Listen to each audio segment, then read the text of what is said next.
Hey everybody, welcome back to Northernlion Plays The Binding of Isaac AFTERBIRTH Plus. It's a bummer, brother. We did lose on the last one. I'm not sure if you've noticed, we lost on a keeper run. So it's hard to be too upset by that. Let me hydrate. Now it's a spicy get right off the bat. 2G, J7, DC 8-1. A lot of people might tell you, hey, don't go into the cursed room. I'm not a lot of people. I'm a single individual. As a result, don't take my actions as the actions of some kind of mathematically assumed median. I think that, you know, that's not necessarily the case. If that makes sense. Blue Baby does not frighten me. Blue Baby, it doesn't excite me, it doesn't frighten me. Here's the thing. I definitely do want Tractor Beam out of these. Every time that we're randoming and we're in the front half of the characters, my heart of hearts is just going Cain, Cain, Cain, Cain. It doesn't happen as often as I would like, but that's going to make it that much sweeter. Why Cain? Let me count the ways that Cain is the superior character in the Binding of Isaac. Ooh, baby! Sorry, I had to burp first. I tried to make the burp very quiet so you didn't hear, but then I had to admit to the burp because I feel that the sound of a burp is a little gross, but the admission that I burped is, in my opinion, not gross. Not gross. Thank you. First off, 2 HP. It's a magical number. Not so much that you're like, it can't be killed. But not so little that one mistake or like one invisible enemy that's a champion could kill you in a single hit. You're on the edge of tension at all times, early on at least. Secondly, no more bad pills. Actually makes pills, dare I suggest, even modestly fun to use, which is a bold statement given my opinion on a lot of the pills in the game, but you know. Just telling it like I see. I mean, that's basically it, to be honest. I think he's a meaningful character in this game. He's a good balance. I mean, you love Isaac, but you don't love Isaac. You love the D6. Isaac just happens to start with the D6. That's like saying that, you know, oh, Tom's my best friend because he drives his parents' BMW. You know? That's not Tom's BMW. It's not part of his DNA. Just happens to have parents that aren't afraid to be a little spendy on a lease. You know what I mean? I will check this as well. Okay, that was judgmental. They could have bought the BMW, but I'm just saying it's probably leased. I look at the census data for Vancouver and the average salary of our citizens here, and then I look at the staggering amount of BMWs I see on the road, and I think that on a mathematical level, it's those are leases, brother. Not that there's anything wrong with it. Look at what I'm driving, but the numbers just don't add up. Don't spin. I don't know, is leasing... So here's... I have a biased opinion on leasing, and I'll tell you, the biased opinion is steeped in ignorance. I was always told growing up that leasing a car is a waste of money. That, buying is always the way to go, if you can afford it, because then you actually own it instead of being, you know, told by the dealership how you can drive the car that you've actually leased. You know what I mean? But I don't know. I don't know if that's perhaps a strange opinion because, you know, people have said the same thing. I've never really looked into it, to be honest.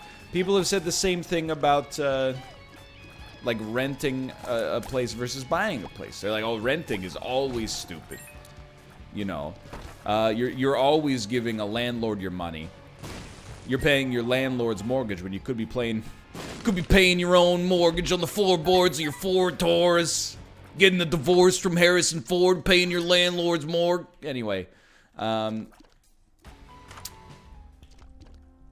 can live with that impression. That's an impression of someone doing an impression of Eminem, not an impression of Eminem. Thank you. But, like, you know, the average rent in Vancouver is, like, I don't know, probably like $1,500 Canadian a month. the average home is in such a place that to get a mortgage, you know, it would probably be like, I don't know, maybe like $5,000 a month. So, I mean, is it stupid to rent in that situation? I don't know. Is it stupid or is it necessary, you know? Get up to some seriously, you know, you got to crunch the numbers on that. I even think, like, if you've got the money for both, first off, congratulations. But secondarily, you might be better off renting and then putting the extra $3,000 in something that's more expected to grow than a property market that might hit a bubble in the next, you know, 5 or 10 years. Or maybe not. What do I know? Just think it's one of those things that I've always taken as, like, oh, it's true, you know, unabashed financial wisdom. You never lease a car. You always buy a car. There's got to be benefits to leasing, right? Like, if you lease a car, I don't even, like, I have no fetishization for cars at all. As long as it does not look like the Tesla Cybertruck, I'm pretty much good to go. But, I guess, like, you know, one of the bonuses is that you get to switch up your vehicle now and then. You know, if you lease like a 2019 whatever, by the time 2022 rolls around, you get a chance to, you know, your car payment will remain largely the same probably, but you're getting something new.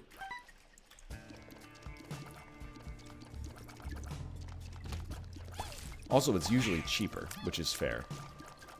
And then you don't, like, I know at some point I'm going to end up selling this car. You know, probably not in the next 3 or 4 years, because, you know, now that it's paid off, we got to drive it till it explodes. I keep thinking, like, oh, you know, now that our car's paid off, I'm driving it for free. They don't tell you when you're a teenager how expensive adult life is. I'm not driving the car for free at all. I still got to pay car insurance, which in British Columbia is just disgustingly expensive. And I don't even have, like, I have a pristine driving record. No car I've ever driven, except when I was learning to drive, I will admit, I was learning to drive on my grandpa's Ford F-150. It had a cab on the back. It was very blind spot rich. When I was backing it out of our driveway, I did hit a post at the end of our driveway. That's the only accident I've ever had in a car. It didn't do any damage to either the pole or the truck. Apart from that, I got a pristine driving record. My vehicle has never so much as touched another vehicle, with the exception of sometimes when you get out of the car, you know, we got some tight parking spots here. You open the door real gingerly, like so gingerly, like a nanometer per second, and then it makes the slightest little, the electrons just barely touch the car you're parked next to. And then you go, okay, we have to readjust so I can actually get out of this spot. It doesn't actually do any damage, but I'm just trying to say, my vehicle has never, in motion, touched another vehicle since I've had my driver's license. And still, the insurance is expensive. And then beyond that, you got to pay for gas. And we got a whole thing in Canada where BC is like, meh, and Alberta is like, meh. And then as a result, you know, our gas is very expensive here.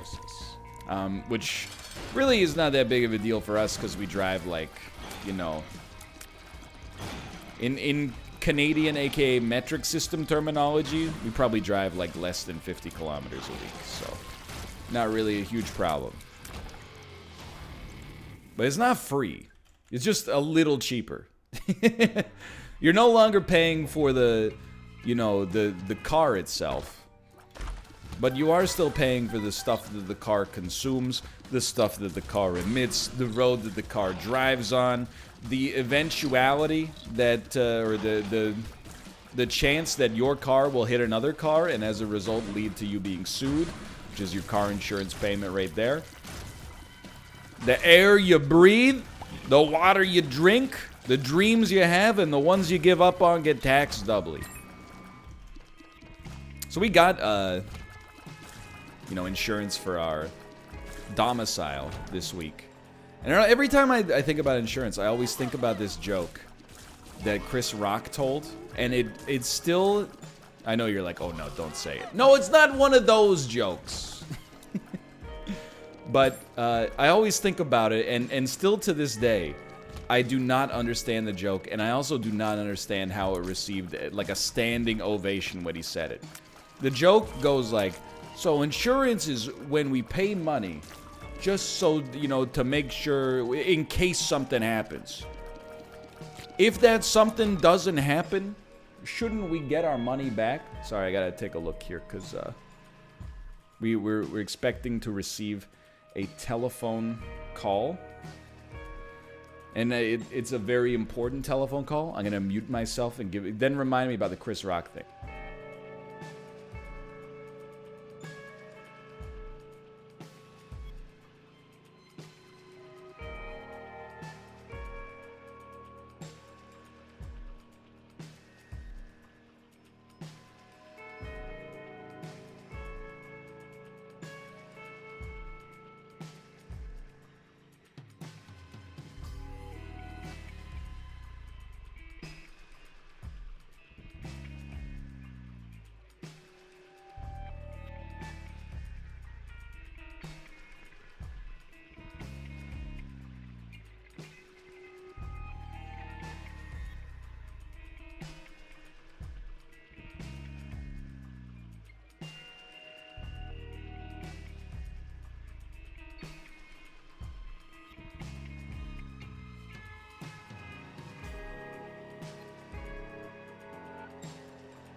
I apologize for that classic lack of editing right there, but it did have to be done.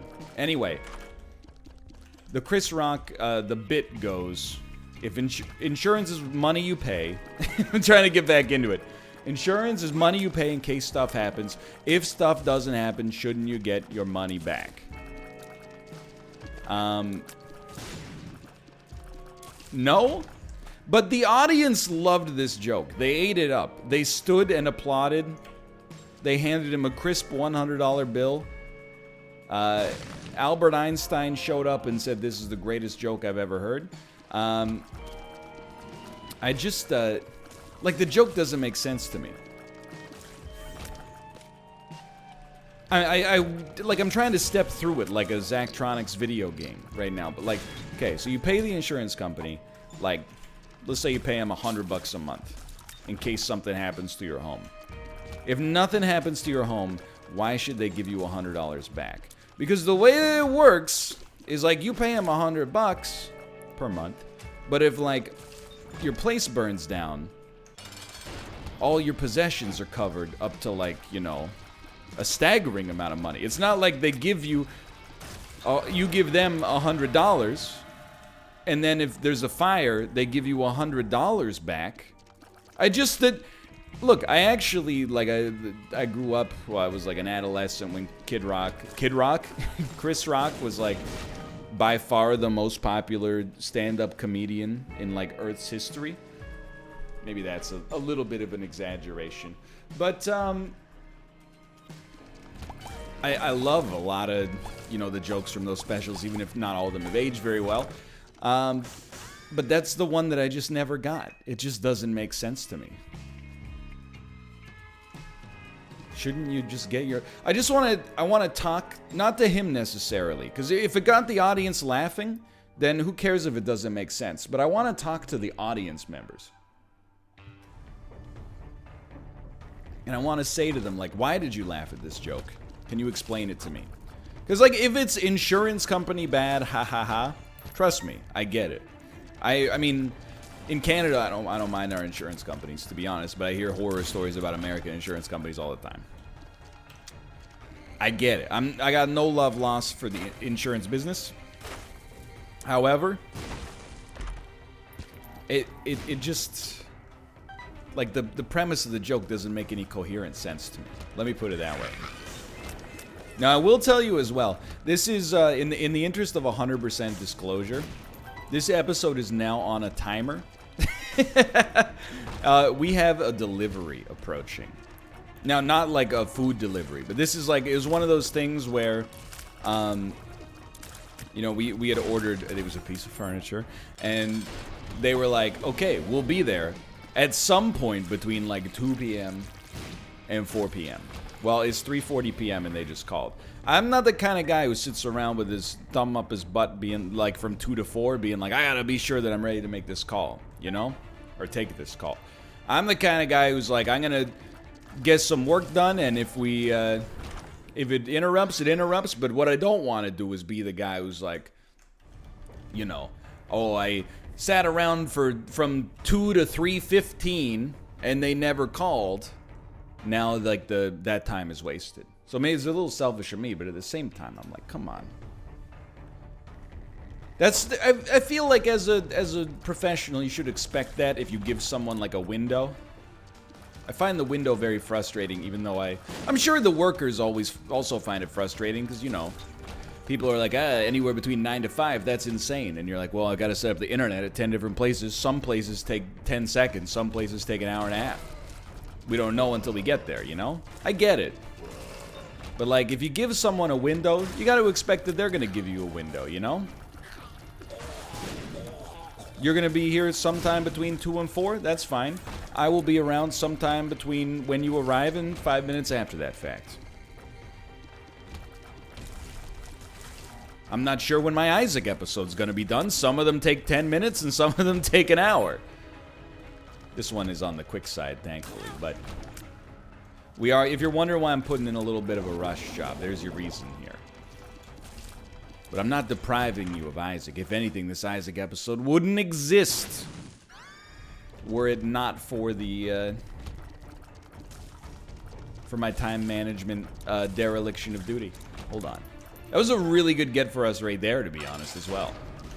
Okay, now we can probably take the rush job out. They're not going to be here in like 5 minutes. They're going to be here in like 11 minutes. But we probably will not do boss rush, even for Mom's Knife. Anyway, hold on, let me hydrate here.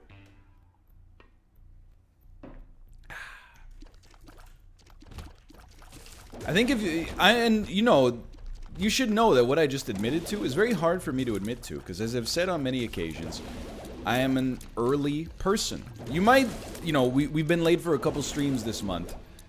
Things have been busy, and we also had an unexpected amount of time required. You know, again, it's the sort of thing, if you don't know how long a job's gonna take, it's a lot easier to be late.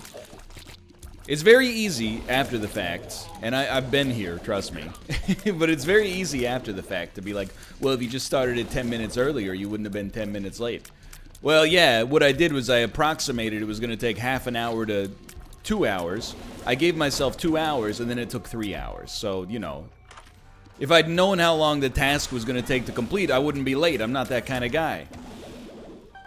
But, you know, if you give me an appointment time, if you're like, hey, we're going to be there at 4. Okay. From 3:30 to 4:30, that's your reserved time. I will be waiting around with bated breath for you to arrive. If you say we're going to be there sometime between 9 and 5, you might catch me indisposed. That's, you know, I might be in the middle of getting some of my own work done. But I get why they have to do it.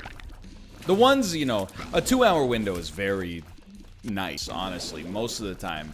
Like when we had our TV table delivered and then was supposed to be installed, they're like, we'll be there sometime between 9 and 5. And I'm like, oh my god. You really can you just tell me, are we at the start of the route or the end of the route? It seems like the kind of thing you would have, you know, prepared the morning of. You're knowing, you know, which order you're going to things. Where? My nice furniture isn't showing up at an exact time. What a baby. Sure, okay, you know, you do have me. I don't have a lot to complain about in life, okay? I went bald.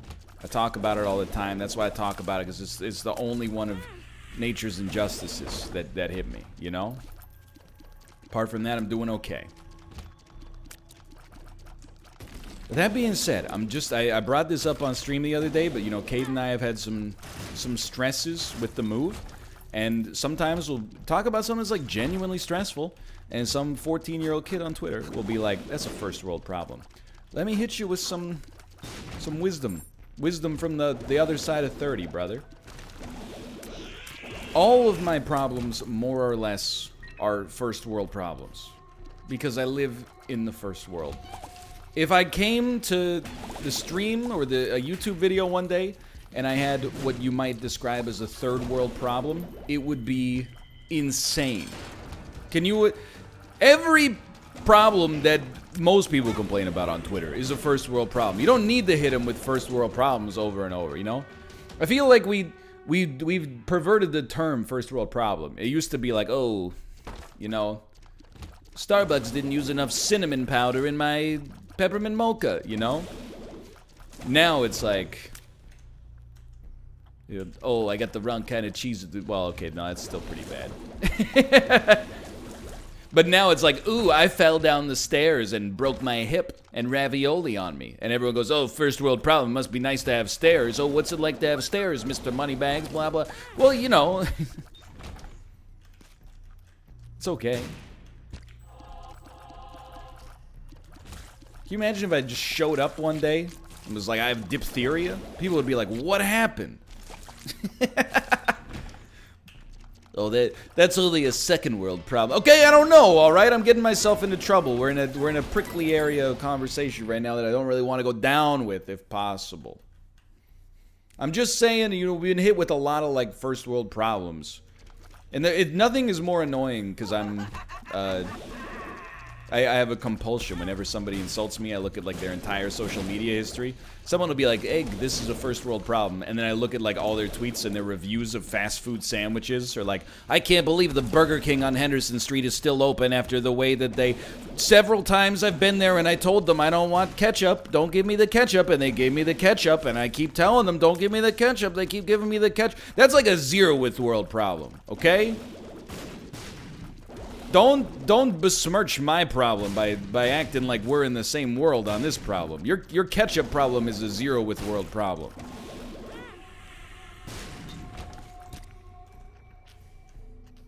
All right, I got a little too judgy.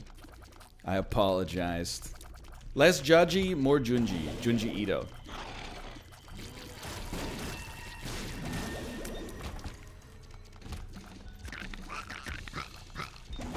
You know, from the, yeah, no, NL knows Junji? Yes, I do. It's made for me, etc., etc. I'm very familiar. There's a Junji Ito-inspired horror game coming out called World of Horror. I played it at PAX a year and a bit ago. And it was, for the presentational style, you wouldn't think it could be, like, spooky. It had a real jump scare that I'm not going to spoil for you. And not a jump scare like, oh, a cat walked across the screen. I'm talking about a jump scare like, wow, that was really creative and freaked me out in a big way. Like when that weird, like, ashen face shows up in The Exorcist. Everyone's always like, oh, when her head spins around or she vomits, that's crazy. No, dude, it's the face. The face is what'll get you. Because your face.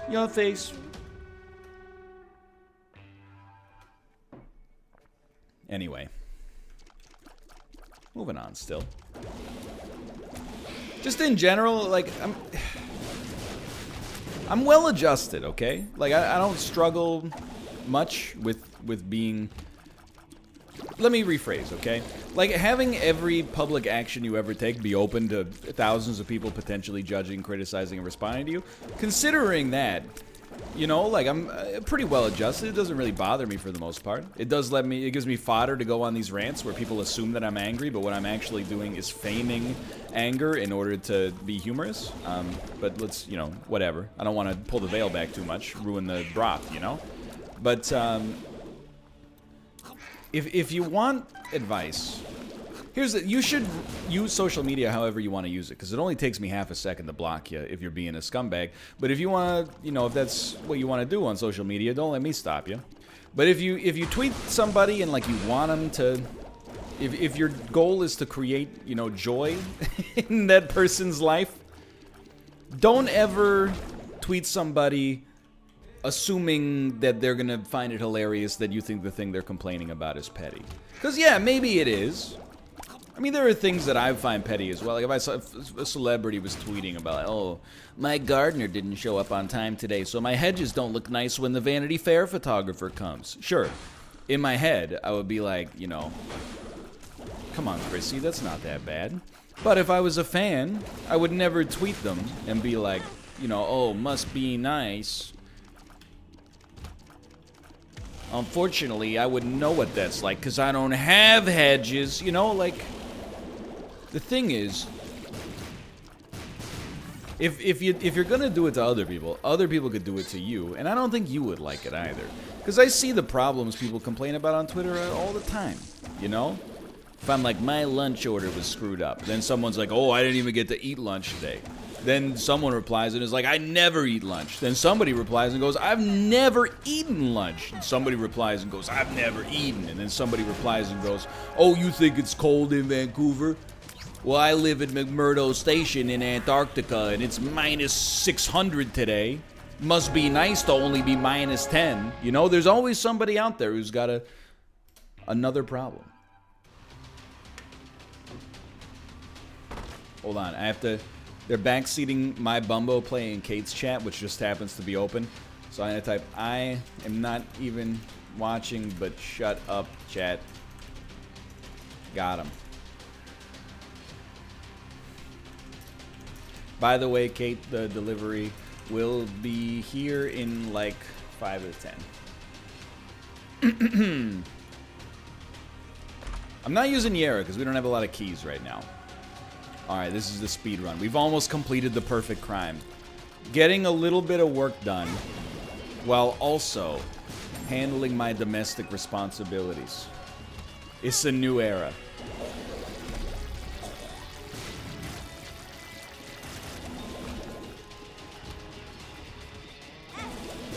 Sir, I request no more dead ends, please.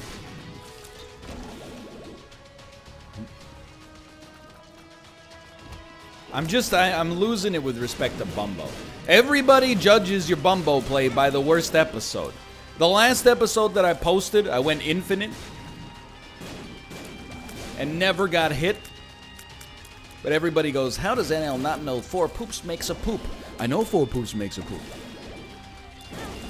3 weeks ago, I didn't know 4 poops makes a poop. It's been a long time. I was in the pool. Okay, give me this, please. Sure, why not? Because we're at a point in my life right now where I am just going to walk into every enemy that I see.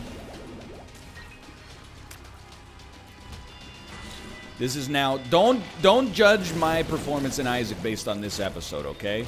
This is a special circumstance. You get one every 3 months. It's like taking a day off from work. This is my sick day, Isaac. My personal day.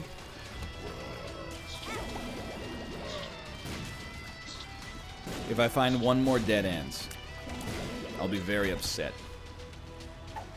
Hagalas! Hagalas. Hagalas. Gonna sell my house in town. Hagalas. Well, you know, to be honest, I feel like a Yera would have been pretty sick here if we had had the keys, because most of the items we got ended up being kind of not good.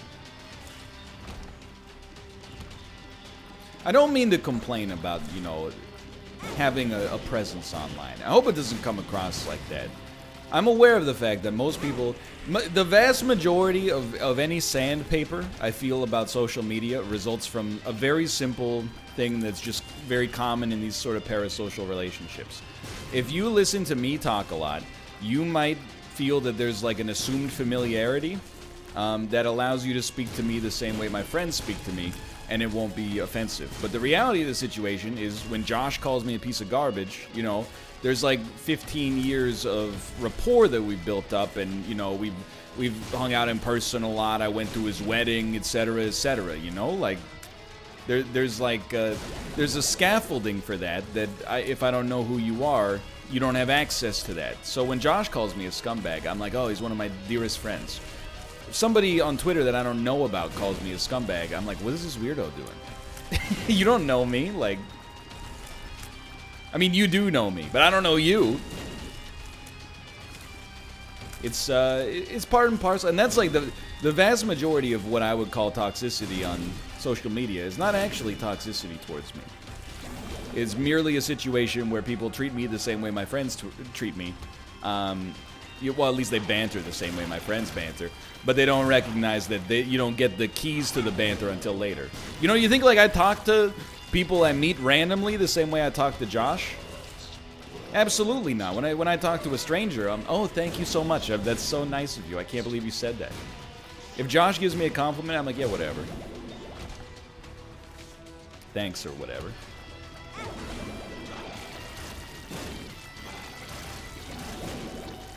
Please. I'm begging you. This actually, for the rush job we put in, it ended up not being that rush towards the end, but we still got the job done. So that's my advice on social media, is instead, if you know somebody, talk to them however you want. If you don't actually know them with a certain level of rapport, then instead you should just act like you're meeting like your